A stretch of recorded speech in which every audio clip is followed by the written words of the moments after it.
Welcome back to my channel. আশা করছি তোমরা সবাই খুব ভালো আছো, আর আমি ভালো নেই। আর তার জন্যই এতক্ষণ ধরে ভিডিও দিইনি। অ্যাকচুয়ালি ভালো নেই মানে প্রচণ্ড অসহ্য যন্ত্রণা হচ্ছে। আর এখন একটু ঠিক আছে, তো তোমাদের দেখালে বুঝবে কিনা জানি না। এই দেখো পুরো এই জায়গাটা আর এই জায়গাটা, এগুলো সব ফোসকা পড়েছে অল্প অল্প করে। আর এই পোর্শনটা দেখো, এই যে এখানে দেখতে পাচ্ছ কিনা জানি না, এই যে এগুলো সব ফোসকা পড়ে একেবারে কালো হয়ে গেছে। আজকের মানে দুর্ঘটনাটা ঘটেছে হঠাৎ করে। ছেলের জন্য পকোড়া ভাজতে গেছিলাম সকালবেলা, আর একটা মানে ফেটেছে। ওর মধ্যে মনে হয় চিকেনের মধ্যে যে ফ্যাটটা সেটা বেশি ছিল, আর সেটা ফেটে একদম পুরো হাত পুরো একদম অবস্থা খারাপ। এখন সঙ্গে সঙ্গে আমি জল দিয়েছি, নারকেল তেল, হলুদ সমস্ত কিছুই দিয়েছি। তারপর ছেলে বার্নাল কিনে নিয়ে এসে দিয়েছে, দেখো কি অবস্থা হয়েছে। লাগিয়েছি কিন্তু সে ট্রিমেন্ডাস যন্ত্রণা। তো কোনোভাবে তারপরে কাজকর্ম করেছি, আর ভিডিও করার মতো এনার্জিই পাচ্ছিলাম না, কারণ এই ব্যথা যন্ত্রণা এইভাবে পুড়ে গেলে আর এই ভিডিও করার ইচ্ছে জাগে? তো আমার আর ভিডিও করার ইচ্ছে জাগেনি। তো এখন মনে হলো না, একটা ভিডিও করা দরকার, অনেকগুলো কথা বলার আছে। যদিও কন্টেন্ট সেই অর্থে নেই, কন্টেন্ট যদি বলো বাজারে সেই অর্থে নেই। প্রথম কথা হচ্ছে চাক দ্য ফট্টে, মানে আমাদের ইন্ডিয়ান টিম আবার করে দেখিয়েছে। হ্যাঁ, আমি আমাদের মহিলা ক্রিকেট টিমের কথা বলছি, যারা বিশ্বকাপের খেতাব কালকের ছিনিয়ে নিয়ে এসেছে।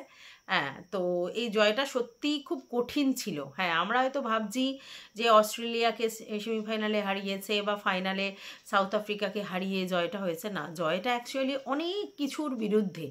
এই যে ঝুলন, মিতালি রাজ, এরা যে স্বপ্নগুলো দেখেছিল সেইগুলোকে বাস্তবায়িত করতে গিয়ে এদের কিন্তু অনেক অনেক অনেক কাঠখড় পোড়াতে হয়েছে। সবথেকে বড় কথা, সমাজের বিরুদ্ধে লড়তে হয়েছে, তাই না? কারণ এই মেয়েদের ক্রিকেট খেলাটাকে কি সবাই সেই চোখে দেখতো? নাকি সে মানে সবাই হেও করতো, বলতো স্টেডিয়ামে কি কেউ মেয়েদের খেলা দেখতে যায়? দেখতে যায় না। মেয়েদের আবার ক্রিকেট টিম, হাসতো, ফানি লাগতো তাদের কাছে, মেয়েরা খেলবে ক্রিকেট, মানে সেটা নিয়ে ইভেন মেয়েরাও বলেছে যে এই খেলা কি দেখবো, মেয়েদের ক্রিকেট, এরকম ধরনের ইনসাল্টও শুনেছি। তো সেই জায়গা থেকে তারা যে জয়টা ছিনিয়ে নিয়ে এসেছে সেটা সত্যি কথা অকল্পনীয়। আর সত্যি কথা এ যে আমাদের দেশে এখনও যে ভ্রূণ হত্যার মতো জিনিসগুলো হয়, বা ধরো যে অমানবিক অত্যাচার হয়, মানে হচ্ছে শিশু নির্যাতন হয়, মেয়ে শিশু নির্যাতন হয়, সেইগুলো সব কিছুর প্রতিবাদ এরা করে দেখিয়েছে যে এরা কি করতে পারে।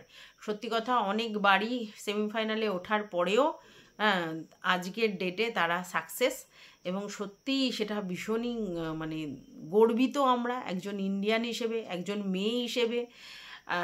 সত্যিই মানে এর কোনো তুলনা নেই। আর ভারত করে দেখালো যে আবার মানে মহিলা টিমও জিতে আমাদের দেখালো যে ভারত পারে। তো এটা সত্যিই গর্বের বিষয়। তো এটা গেল আমার মানে প্রথম যেটা বলার দরকার ছিল সেটা। সেকেন্ড আমি যেটা বলতে এসেছি সেটা হচ্ছে পৌশালী ব্যানার্জি আর আমাদের জোজো মুখার্জি, এদের দুজনের যে একটা ইগোইস্টিক লড়াই, সত্যি কথা বলতে ইগোইস্টিক লড়াই এটা। তো সেটা নিয়ে যে একটা কন্ট্রোভার্সি উৎপন্ন হয়েছে সেটা নিয়ে আমি কথা বলতে এসেছি। তো সেটা হচ্ছে, দেখো, পৌশালী হচ্ছে আমাদের ফোক সিঙ্গার, যদিও সে রবীন্দ্রসঙ্গীতে এমএ করেছে, মানে আমাদের পৌশালী মনে হচ্ছে বিশ্বভারতী থেকে, আর সেখানে না, সরি, শান্তিনিকেতন থেকে। আর সেখানে জোজো হচ্ছে, আমরা জানতাম যে প্রথমেই পাক সার্কাসে ও টিঙ্কাসে ফিঙ্কাসে গান করতো, মানে ওর গানটার সিস্টেমটা অন্য, আর পৌশালীরটা পুরো অন্য, দুটো দুরকম জোনে।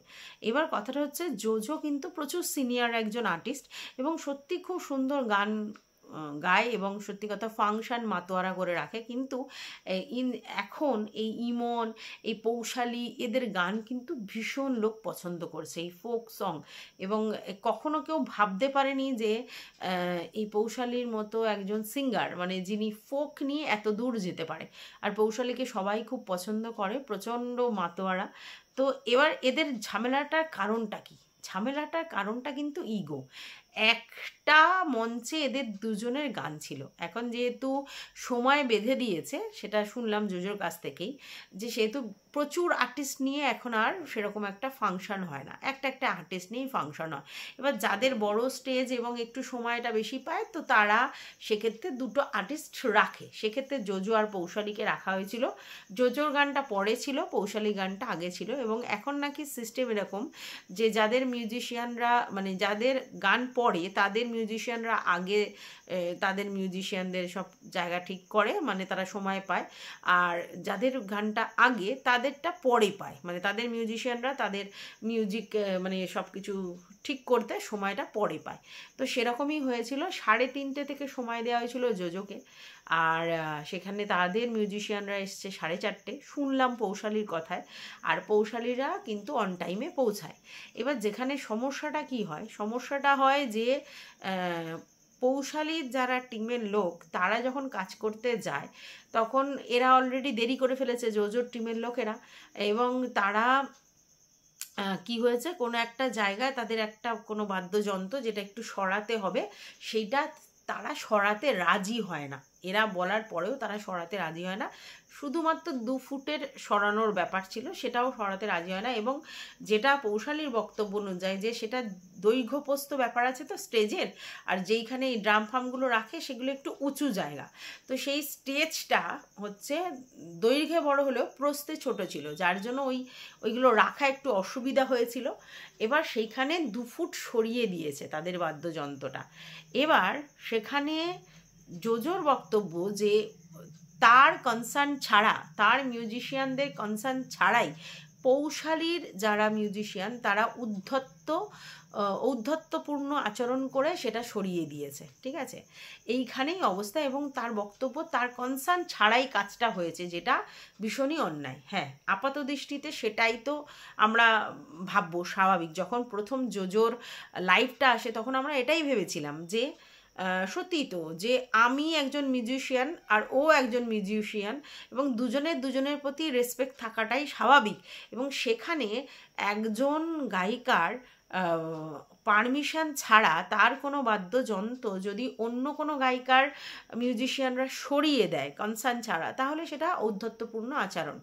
কিন্তু পরবর্তীকালে পৌশালীর কাছ থেকে আবার অন্য কথা শুনলাম। কিন্তু এর মধ্যে জোজো যেটা বলেছিল যে স্টেজটা কারোর বাবার নয়, এই কথাটা হয়তো সত্যি, কিন্তু এই যে অ্যাটিটিউডটা এটা রং। এই যে বাবা তোলার কোনো প্রয়োজনই ছিল না জোজোর, এটা বলতেই পারতো যে স্টেজটা তো কারোর নয়, না আমার না পৌশালীর, এটা ঠিক ছিল। কিন্তু উনি কি বললেন, স্টেজটা কারোর বাবার নয়। ঠিক আছে, এটা প্রথম। দ্বিতীয় কথা হচ্ছে যে বহু শিল্পীকে দেখলাম আসতে যেতে, কতজন অহংকার দেখিয়ে শেষ হয়ে গেল, এই কথাটা জোজোর বক্তব্য। এবং আরও একটা ওর বক্তব্য, আমি কিন্তু বড় অভিনেতার মেয়ে, বা বড় মানে আমার বাবা মার পরিচয় সেই থাকলেও আমি কিন্তু সেইভাবে স্কোপ পাইনি, আমার কিন্তু কোনো গডফাদার ছিল না, আমি নিজে নিজে তৈরি হয়েছি। তাহলে এই জায়গায় কোথাও না পৌশালীকে একটু ছোট করার ধৃষ্টতা দেখালো আমাদের মানে জোজো। মানে জোজোর বক্তব্য সে ভালো ফ্যামিলি থেকে বিলং করা এবং যথেষ্ট স্বনামধন্য ব্যক্তির মেয়ে, এটা ওর বক্তব্য। যদিও সে গডফাদার পায়নি, তবু সেটা তার বক্তব্য ছিল। সেকেন্ড ব্যাপার যেটা ছিল সেটা হচ্ছে যে কতজনকে আসতে দেখলাম, কতজনকে চলে যেতে দেখলাম, জোজোর বক্তব্য।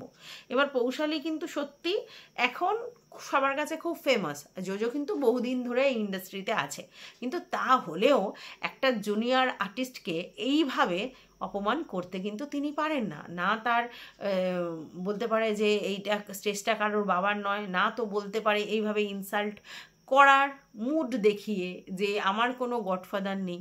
তার মানে উনি ওই কালীবাবুকে বলছেন আর কি, যিনি আর এখন নেই, যার হাত ধরেই পৌশালীর এইভাবে উত্থান, তো সেটাকেই উনি মিন করছে যে আমার কোনো গডফাদার নেই।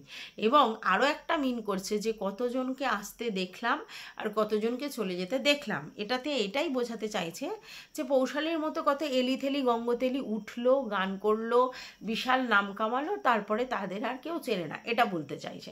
দেখো, ভবিষ্যৎ কেউ জানে না।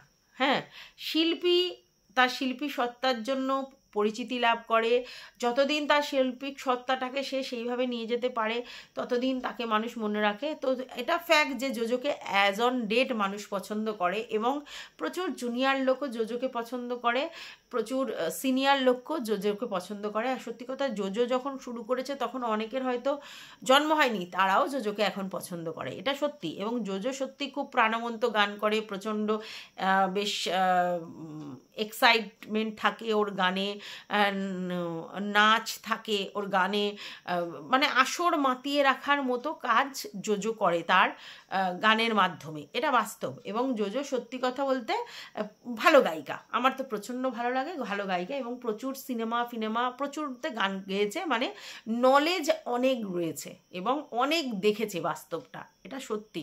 কিন্তু পৌশালীকেও এইভাবে ঔদ্ধত্যপূর্ণ কথা জোজোর বলা উচিত হয়নি। এবং তার বক্তব্য অনুযায়ী পৌশালী প্রচণ্ড ঔদ্ধত্যপূর্ণ আচরণ করেছে, প্রচুর অহংকার দেখিয়েছে এবং তার মিউজিশিয়ানরাও বাজে ব্যবহার করেছে। এইটা তো সত্যি নয়। পৌশালী এসে সবটা বলেছে, পৌশালী এটা বলেছে যে হ্যাঁ, আপনি সিনিয়র মোস্ট পার্সন, আপনি আমাকে বলতেই পারেন, এবং সত্যি এই স্টেজটা কারোর কেনা নয়। এবং এটাও বলেছে যে হ্যাঁ, আমি আপনার মতো এরকম সিনেমায় চান্স পাইনি, আমার কোনো অ্যাওয়ার্ড নেই, আমি সেরকম কোনো পজিশান হোল্ড করি না, এটা সত্যি। কিন্তু এই যে জুনিয়র আর্টিস্ট, তাদেরও তো কিছু না কিছু রেসপেক্ট আছে, তাদেরও সম্মান আছে, আপনিও তাদেরকে এইভাবে বলতে পারেন না। আর আপনি পুরোটা না জেনে কথাটা বলেছেন। হ্যাঁ, আপনার তো আমার সঙ্গে মানে কথা বলা উচিত ছিল যে এটা কি এই হয়েছে ওই হয়েছে, না করে আপনি দুমদাম করে একটা লাইভ করে দিয়েছেন বা সোশ্যাল মিডিয়ায় এসে বক্তব্য রেখেছেন।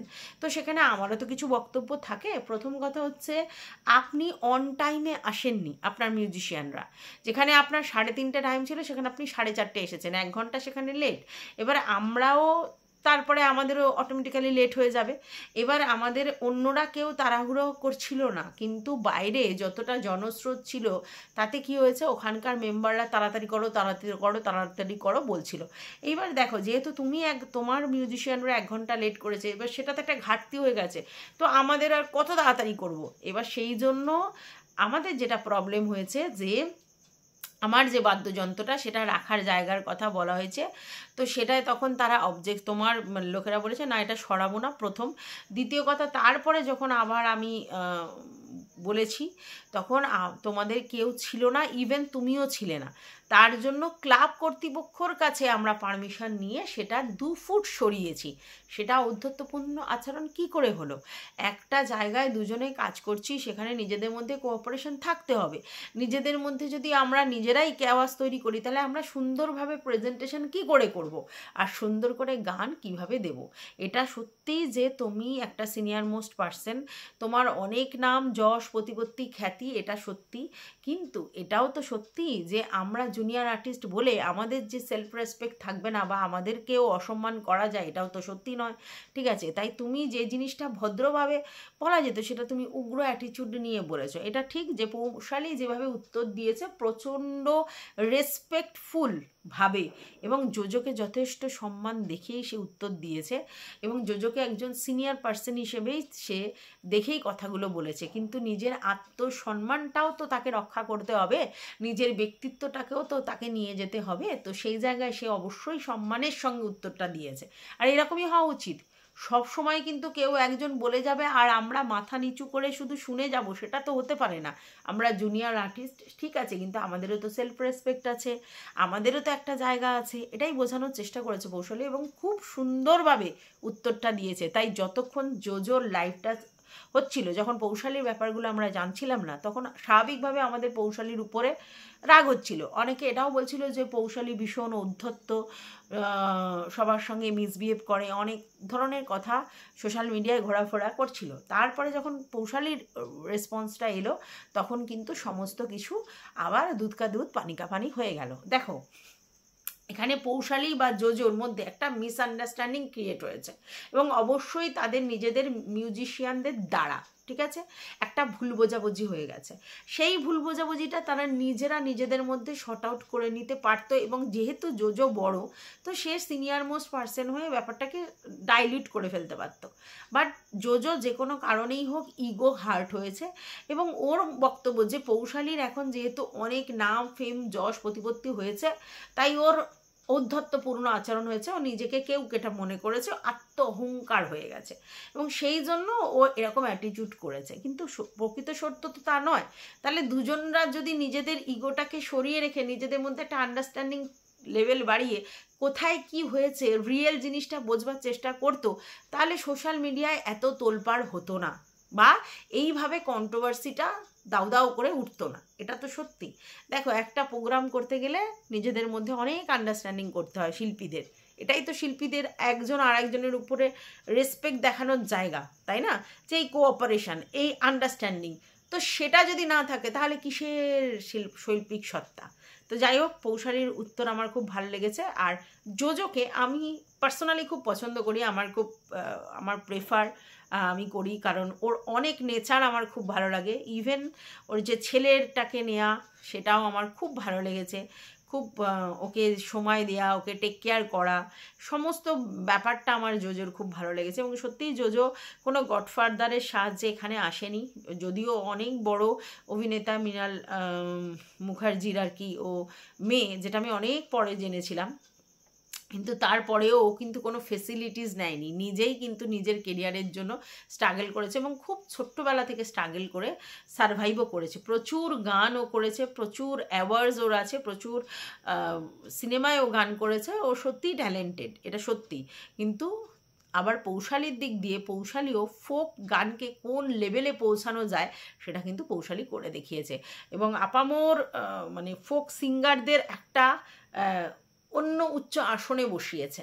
ঠিক আছে, তো এটা সত্যি, ওটা পৌশালীর থেকে সত্যি খুব একটা ভালো জিনিস আমরা পেয়েছি। তাই দুজন দুজনের জায়গায় সমান্তরালভাবে তারা এগিয়ে যাচ্ছে। ঠিক আছে, মানে নিজেদের জায়গায় তারা ঠিকঠাক, কিন্তু কখনো কখনো মিসআন্ডারস্ট্যান্ডিং হয়ে যায়, আর সেটাই হয়েছে। তো ভবিষ্যতে যাতে তাদের মধ্যে আর কোনো মিসআন্ডারস্ট্যান্ডিং তৈরি না হয় সেই কামনাই করব। আর এখানেই আমি আমার ভিডিওটা শেষ করছি। তোমাদের যদি কিছু বক্তব্য থাকে অবশ্যই কমেন্ট বক্সে জানাবে। ততক্ষণের জন্য